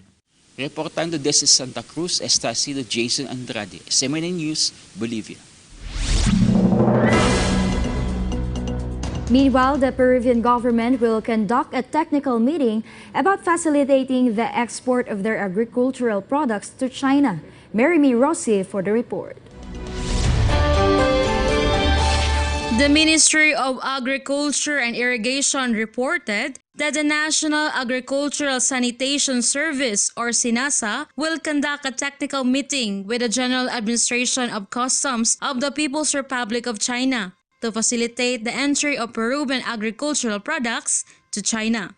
SINASA's head Miguel Quevedo stated, the Ministry of Agriculture and Irrigation SINASA continues its field activities, protecting family agriculture nationwide and managing greater opportunities for Peruvian producers at the international level. The health authority has been handling the entry of agricultural products such as poultry, pork, bananas, pecans, blueberry plants, and processed fruits, among others. SINASA has maintained official communications with Chinese health authorities after they expressed interest in importing pork from Peru on their last visit. In order to authorize the entry of these products to their markets, authority in each country conduct the respective risk analysis, both for pets and diseases, in order to establish health and phytosanitary measures for the import or export of products of plants and animal origin. With these, official inspections are expected to be carried out as soon as COVID-19 health emergency ends, so as to establish the work protocols for the export of meat products. SINASA has also requested China to recognize Peru's status of foot and mouth disease free without vaccination, granted by the World Organization for Animal Health in May 2018. Reportando desde Lima, Estacido Mary Rossi, SMNA Noticias, Peru. Meanwhile, in Ecuador, officials are currently negotiating whether to impose a salary reduction on the football players of a university and its officials due to COVID-19 pandemic. This report from Lelaine De Silva. Just recently, the university officials of Técnico Universitario de Ambato and its football players are negotiating to reduce their salaries due to the pandemic which affected the school's finances.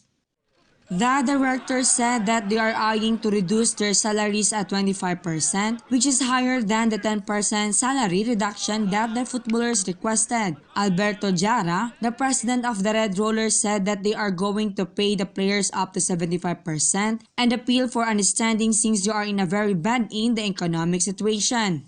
Meanwhile, the team's captain Eddie Guevara, who also represents the players, said that they hope to talk with the directors to reach an agreement that will be favorable for both of the camps. Guevara said that they are also asking the university to add more further expenses on mobilization and medicines, among others. However, Jara said that it is impossible to grant the request of the players due to the economic situation of the club. Reportando desde Ecuador, Estacido Lelaine Da Silva, SMNA Noticias. The State Power Utility of Costa Rica will probe alleged irregularities in a Huawei contract. Corina Villa reports from San Jose. Costa Rica's Instituto Costarricense de Electricidad, or ICE, will investigate the suspected anomalies in their contract with Huawei. This came after ICE found out lack of transparency and fairness in the audit of the contract. They have seen potential irregularities in the $8.3 million fiber optics expansion contract awarded to Chinese manufacturer Huawei in 2017. To recall, ICE was supposed to fine Huawei $6.7 million sanction 3 years ago after the Chinese giant failed to finish the 2009 to 2014 3G network contract. But in return, Huawei offered them $1.6 million service donation and equipment. But ICE is determined to probe the allegations and recall the telecommunication company is ruled under their new leadership since 2019. Estacido Corina Villa para SMNA Noticias, Costa Rica. And those are the recent events in Latin America. Always be updated only here in SMNI. Back to you, MJ. Yes, Christelle, thank you. And up next are top stories in North America. At least 97,000 U.S. children tested positive for COVID-19 in the last 2 weeks of July. Coronavirus stresses more Americans more than others, study finds. And Fortnite CEO sues Apple and Google after the game was removed from app stores.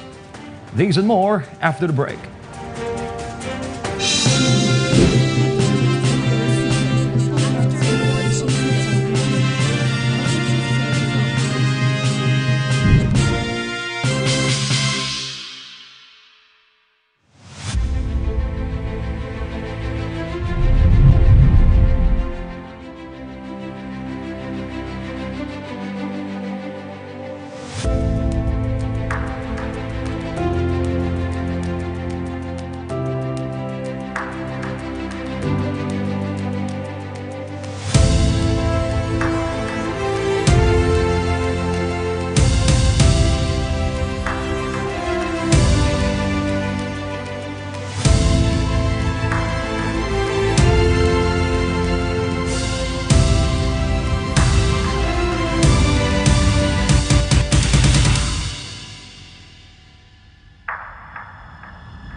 Back here in SMNI Studio, live in Makati City, Philippines, still in Weekender World, giving you the latest stories around the globe.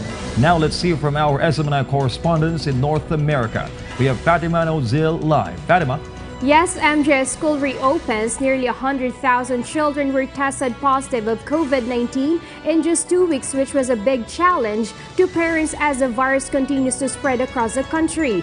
With these, the rising stress and growing fears about catching the disease have changed the American lives and their habits dramatically. Meanwhile, in Canada, British Columbia sets new record for overdose deaths. Maria Yonquina tells us more from Vancouver. For the second consecutive month, the BC Coroner's Service is reporting record-breaking number of illicit drug toxicity deaths in the province.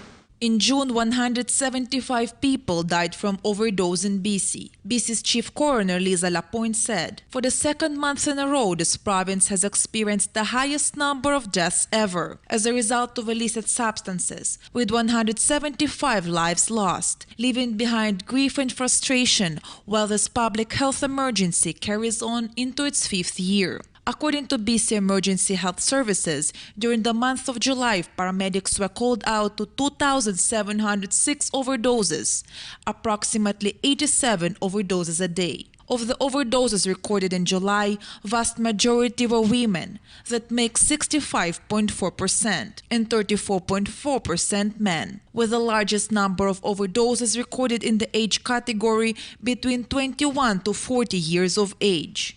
So far, the province has seen 728 illicit drug deaths this year, to which Premier John Horgan has responded saying the province plans to create more drug treatment spaces and put focus on addiction recovery rather than prosecution. This has been Maria Yonquina, SMNI News, Canada. Calgary Transit has lifted its restrictions on bus and train capacity, saying mandatory mask wear should keep riders safe. Jeremy Pasion files his report from Alberta. as of Monday, August 17, seating on Calgary Transit buses and C-trains will be back to normal as the city removes the COVID-19 capacity limitation imposed in place months ago. Calgary Transit has monitored mask wearing on trains and buses and found that 95% of C-train riders wear their mask and that 80 to 85% of bus riders comply with the bylaw. According to Stephen Tower said, the buses and trains are not currently full, but Calgary Transit is preparing for an extended spike in ridership with more businesses opening around the city and students coming back to school in a few weeks' time. Tower stated the decision was made with the advice of health officials from Alberta and said if necessary, the protocols could be changed if cases were to spike in the city. As part of the city's response to the COVID-19 pandemic, the limit on seating as well as standing space was set in April. Wherever possible, public transit riders are still encouraged to practice physical distance, good hygiene, and stay at home when they feel sick. The Transit Authority also released the MyFare mobile ticketing app on July 1st, making it easier for passengers to buy tickets without having to visit C-train platforms and stations at an office or touch devices. Calgary Transit will also continue to sanitize buses and trains in an attempt to minimize the spread of the virus. Sila Novel DC ang Calgary, Alberta. Je suis Jackie May Passion pour la Report, SMNI News, Canada. Meantime, children in Quebec do spread COVID-19. This report from Vincent Maniego. According to emerging research in Quebec, studies found that children do spread COVID-19 but are at a low risk of grave illness. Despite the initial findings and statements to the contrary, it seems children do transmit the coronavirus and play a substantial role in its spread, according to emerging research and several experts who spoke to the Montreal Gazette this week, raising concerns about the prospect of opening schools in 3 weeks. But epidemiologists and pediatricians contend the health risks that come with keeping kids away from the classroom remain greater than the risks associated with sending them back, especially for the children themselves who don't tend to get as sick from the coronavirus. The experts admit, however, it is possible the return to school will fuel more community spread. While treating patients on the COVID-19 ward at St. Justin Hospital, Dr. Fatima Kakar, a pediatric infectious disease clinician researcher, has been struck by how well kids seem to handle the infection. Dr. Kakar said it's been fascinating to me to call a family to inform them of a positive COVID-19 test, and sometimes they're even shocked the result came back positive because the child is already feeling better. But what's also interesting is that in that same family, you can have a parent who is very sick, going to the hospital, whereas the child has already recovered. The virus affects young children differently, Kakar said, leading her to believe that worries of children contracting COVID-19 at school and becoming gravely ill are largely inflated. COVID-19 has so far killed no children in Canada. She said less than 100 have been hospitalized with the virus and less than 20 have landed in intensive care. Compare that with last year's influenza season, she said, which saw 15,000 cases among children, 200 of whom ended up in the ICU and 7 of whom died. In the early days of the pandemic, Dr. Horacio Arruda had already stated the idea that children will play a diminishing role in spreading the virus. Reportage Montreal, Quebec, Vincent Maniego, The Nouvelle de SMNI, Canada. Masks strongly recommended but not mandatory in Manitoba's updated back-to-school plans. Agnes Camus-Fals's report from Winnipeg. Manitoba government say face mask will be strongly recommended but not mandatory for students and staff returning to school due to the novel coronavirus pandemic this fall. It's a pleasure for me to bring greetings. The province's education minister and chief medical officer of health released further details of plans for students to return to classroom as 25 new lab-confirmed and probable cases of the virus were reported across the province. The province has previously said its schools will reopen on September 8, with teachers and staff returning September 2 to get ready. The safety and health of students and staff and their families are the priority of Manitoba returns to in-class learning, Education Minister Kelvin Gartson said last Thursday. Under the practical guidance and protocols unveiled. Students in grades 5 to 12 as well as staff and others in school are recommended to wear non-medical masks in common areas and where physical distancing isn't possible. The province says younger students can also use non-medical masks if they or their parents or caregivers choose, but masks should not be worn by anyone who is unable to remove them without help or by anyone with breathing difficulties. All students grade 5 and up and bus drivers will be required to wear masks on school buses. The province says it will provide masks as well as other personal protective equipment to school division to hand out students and staff. Manitoba's Chief Public Health Officer Dr. Brent Rusin said the province's protocols for back to school are fully consistent with provincial public health and Health Canada guidance. Public health officials work closely with Manitoba Education and are confident this plan balances the safety of students with the importance of returning to classroom learning, said Rusin. As always, the simplest and most effective prevention measure are staying home when sick, practicing proper hand hygiene, covering your cough, and not sharing items with others. Should a case of COVID-19 occur at the school, Rusin said public health will work closely with the school administrators to identify close contacts and advise them to self-isolate. The areas of the school where exposures took place will be cleaned and disinfected, and these areas will not be used until it is determined safe to do so, the province said. Rusin said school communities will be notified when a student at their school tests positive for the virus once close contacts had been identified. He said a closure of a school will be a last resort and done only with evidence of transmission among multiple groups of students or staff. Under the new rules, there will be no more spares per high school students, and school start and end times will be staggered, the province said. Sharing of food, water bottles, and school supplies won't be allowed, and cafeterias will not be serving food as normal. There will also be no plush toys or sensory play, and officials said modeling clay, indoor sand, and sensory tables won't be allowed this school year. The province says all students are expected to participate, and a doctor's note will be required to say a child is immunocompromised. A province-wide state of emergency was extended again last Wednesday for the 5th time for another 30 days. Reporting from Winnipeg, Manitoba, this is Agnes Camus, SMNI News, Canada. Eligible businesses trying to stay afloat during the pandemic could get as much as $50,000 under the Saskatchewan Tourism Sector Support Program. Amar Labante tells us more.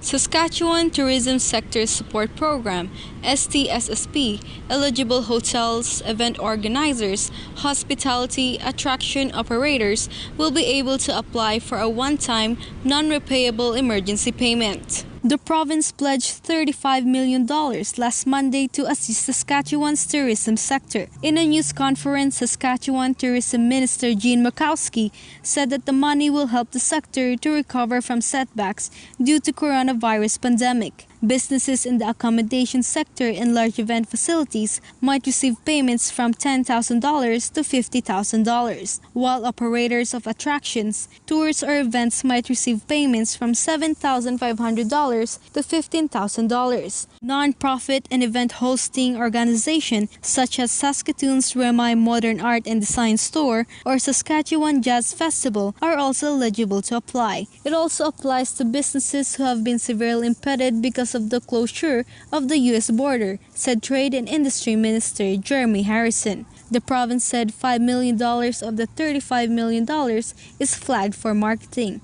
Harrison further added that the recovery of the tourism sector might take years and the program probably won't be able to save everybody. The government estimates the tourism industry could see a decline of at least $730 million in visitor spending in 2020 to 2021 because of the pandemic. Application for the Saskatchewan Tourism Sector Support Program will be accepted until October 1st, 2020. The government expects businesses to receive money within the days of application. Reporting from Saskatchewan, this has been Amor Lubante, SMNI News, Canada. Public health officials expressed concern about continuous international flights that have landed in Canada carrying positive patients. The details of this report from Nina Baranda. Public health officials are concerned about 8 flights arriving in Toronto from international destinations that have had people on board with COVID-19. According to the federal government, the flights landed in Canada between August 1 and August 4. They all had passengers who tested positive for COVID-19 after arriving in Canada. 8 of the flights arrived in Toronto, while 7 landed in Montreal, 1 in Vancouver, and 1 in Calgary. The government is still advising Canadians against non-essential international travel, but for those who do, it is mandatory to self-isolate for 14 days, regardless of whether or not they are experiencing symptoms of COVID-19. Passengers are not notified directly by federal public health authorities to get tested, though the government acknowledges those on board affected flights may have been exposed to COVID-19. Air Canada spokesperson Peter Fitzpatrick said that anyone concerned they may have been exposed to the disease should contact their doctors. The international flights include flights from Punta Cana, Pakistan, Abu Dhabi, Mexico City, Newark, Chicago, London, and Switzerland. Air Canada has now taken stricter precautions in order to prevent and control the spread of the novel virus. Pre-flight screening, temperature, monitoring, and mandatory face coverings are also seen to be effective. Both WestJet and Air Canada, 2 of the biggest airlines in North America, began selling their middle seats again on July 1st, after months where the option was removed to aid in physical distancing. It is yet unsure if there will be an effect to the current decreasing COVID-19 cases in Toronto due to these flights. However, the provincial government will hold the airlines accountable if they will cause damage to public safety. Reporting from Toronto, this is Nina Beranda, SMNI News, Canada. Ontario Premier Doug Ford shows support for the new school year, releasing more funding for school boards to utilize. More of this report from Jane Sanizo. Effective immediately on a one-time basis, school boards will now be able to access $500 million worth of reserve funding in order to focus their efforts on local back-to-school health safety.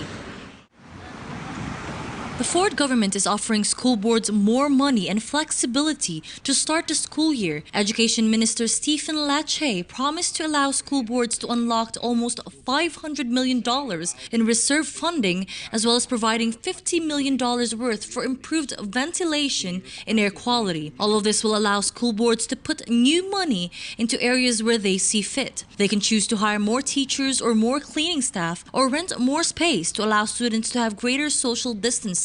This is on top of the $60 million worth in funding for PPE that has been previously announced, and more than $300 million worth for the COVID restart announced 2 weeks ago. The Ford government is investing more than other provinces in getting kids back to school, allowing boards more flexibility as new information becomes available. On Thursday, Lecce also promised the province is confident that children can return to school safely in the fall, even amid the pandemic. Let me be perfectly clear. If the mass medical minds in the province did not think it was safe for your child to go back to school, the choice would have been simple, he said. We're in a position where we are able to safely and confidently reopen schools, but with strict health and safety protocols. But Lecce's opening up of new funding follows weeks of criticisms of the province's back-to-school plan from parents, teachers, and medical professionals, particularly when it comes to class sizes. The announcement also comes on the heels of Ontario's 4 major education unions alleging that the current back-to-school strategy breaks provincial law by violating occupational health and safety legislation. The Ottawa District School Board reported over 35,000 completed attendance forms, making it to almost 72,000 students returning to school this fall. Reportage de Parliamente à Ottawa, c'est Jean Sinise, de Nouvelle SMNI News, Canada. Bonne journée.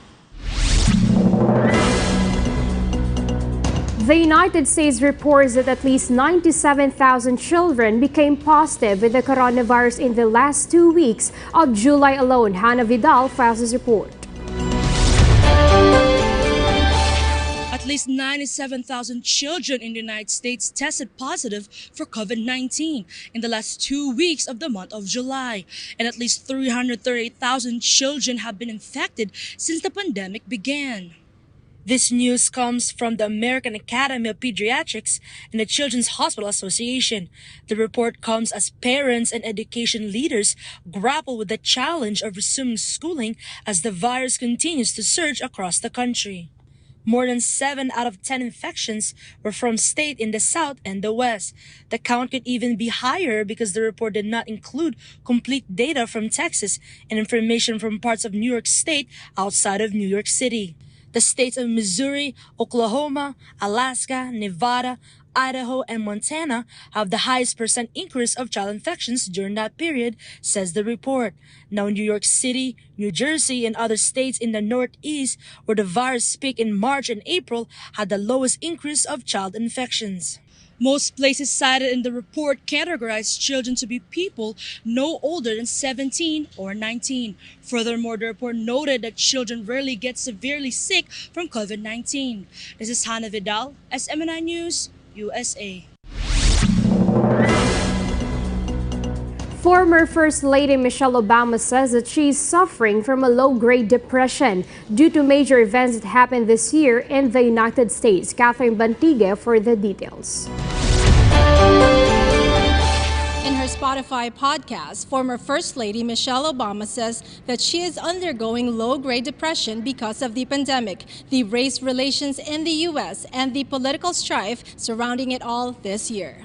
Mrs. Obama reports that she is waking up in the middle of the night worrying about something or there's a heaviness. It is, however, a familiar feeling for many Americans due to the onslaught of major events such as the pandemic, the protests for racial injustice, and the approaching presidential elections.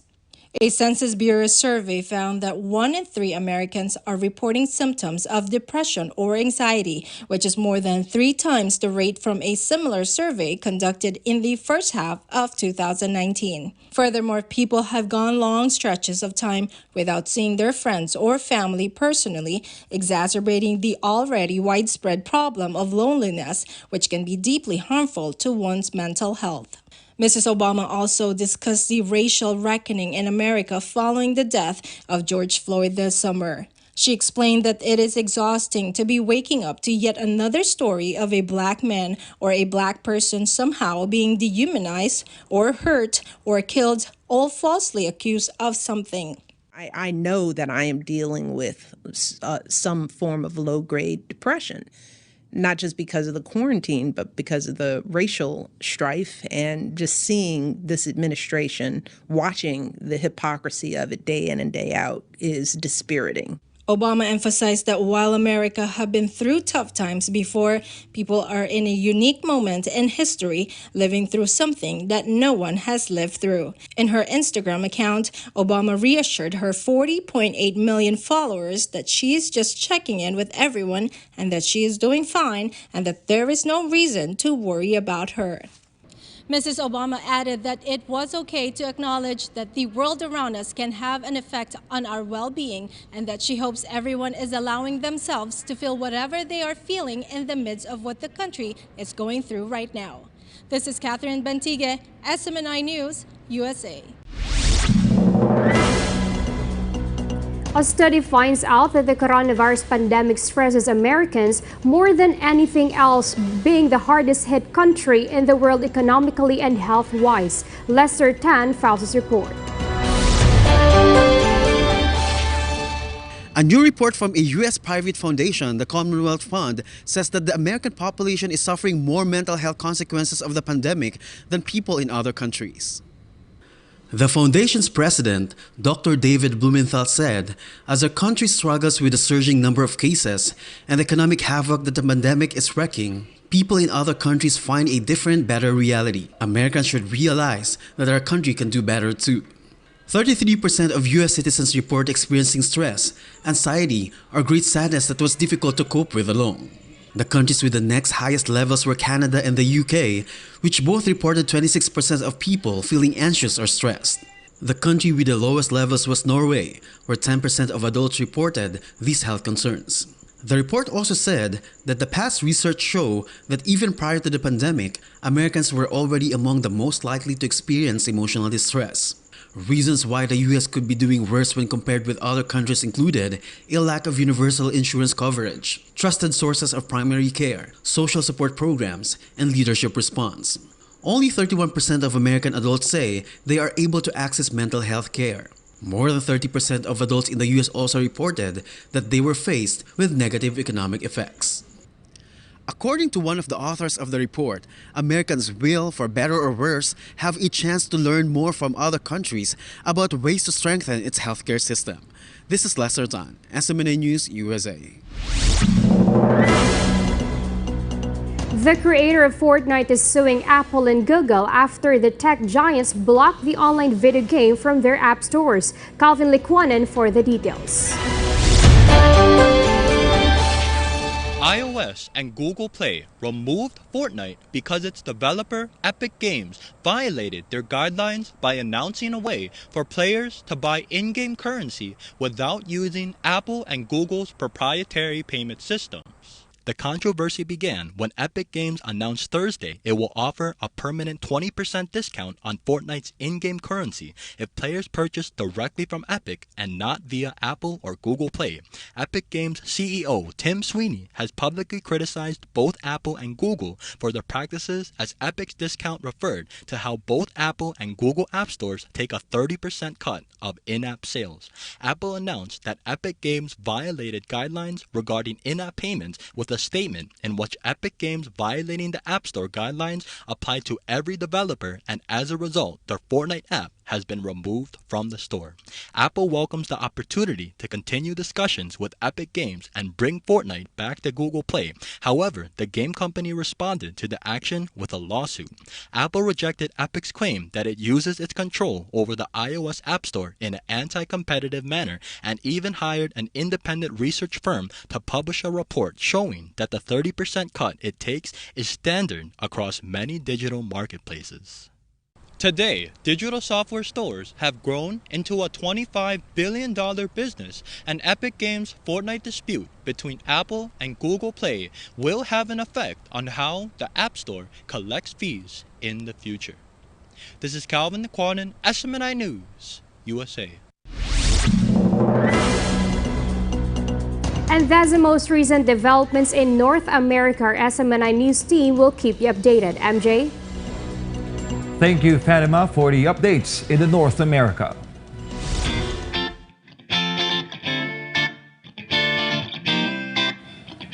A cat who is a certified thief collected 50 pairs of shoes from neighbors living in their community. His owner makes amends for this feline crime by creating a Facebook group to return the shoes. Sherilyn Alilio has the story.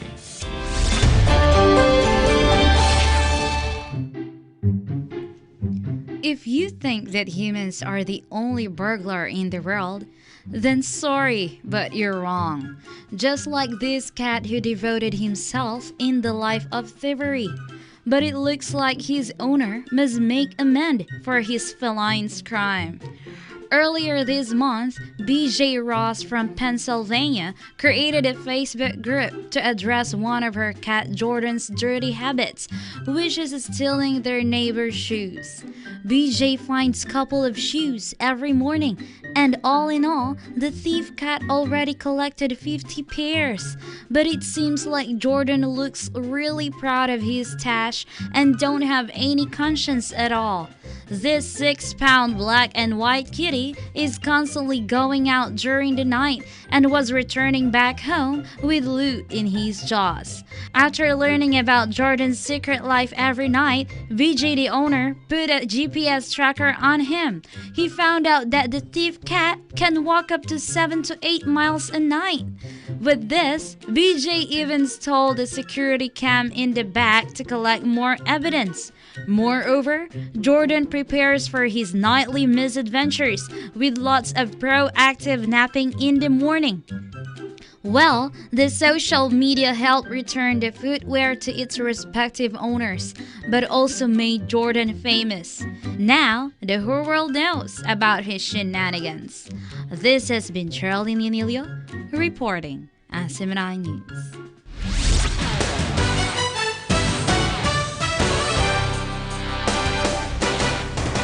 For sports news, former top-ranked player Stacey Lewis has taken the lead in the Scottish Open with Azahara Munoz. Meanwhile, the Toronto Raptors in the NBA has defeated the Denver Nuggets as they prepare for the playoffs. Hans Marshall for the details.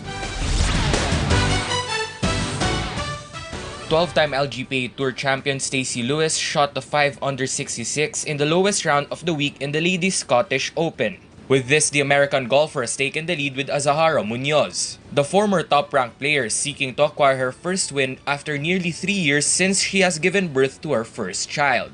On the other hand, Munoz boogied the last hole for a 69 followed by a 68 from the first round.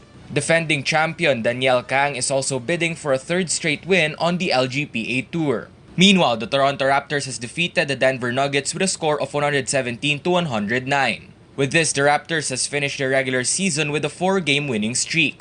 Both teams will enter the playoffs with the Nuggets in third position for the Western Conference. On the other hand, the Raptors hold on to the second position in the Eastern Conference. Coming up next, the Nuggets will play with Utah on Monday while the Raptors will play with Brooklyn as the playoffs begin. This has been Hans Marshall, SMNA News.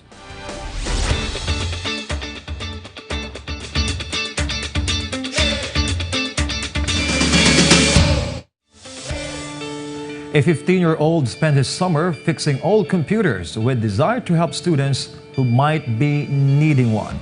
Justin Nazario tells us more.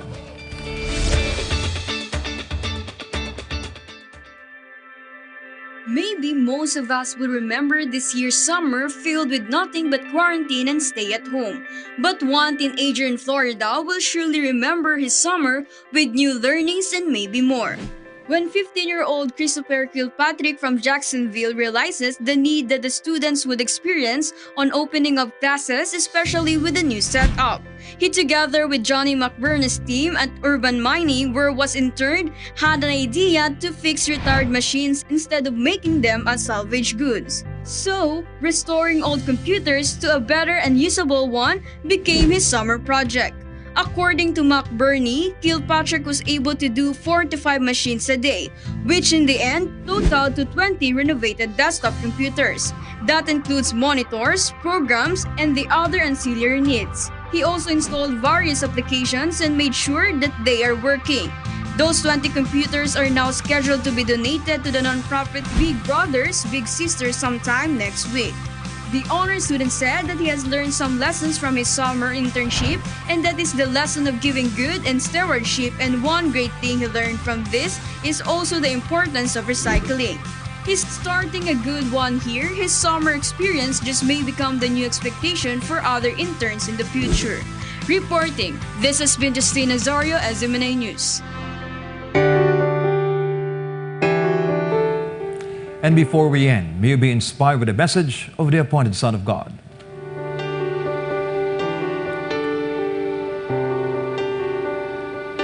We should be aggressive, but not offensive.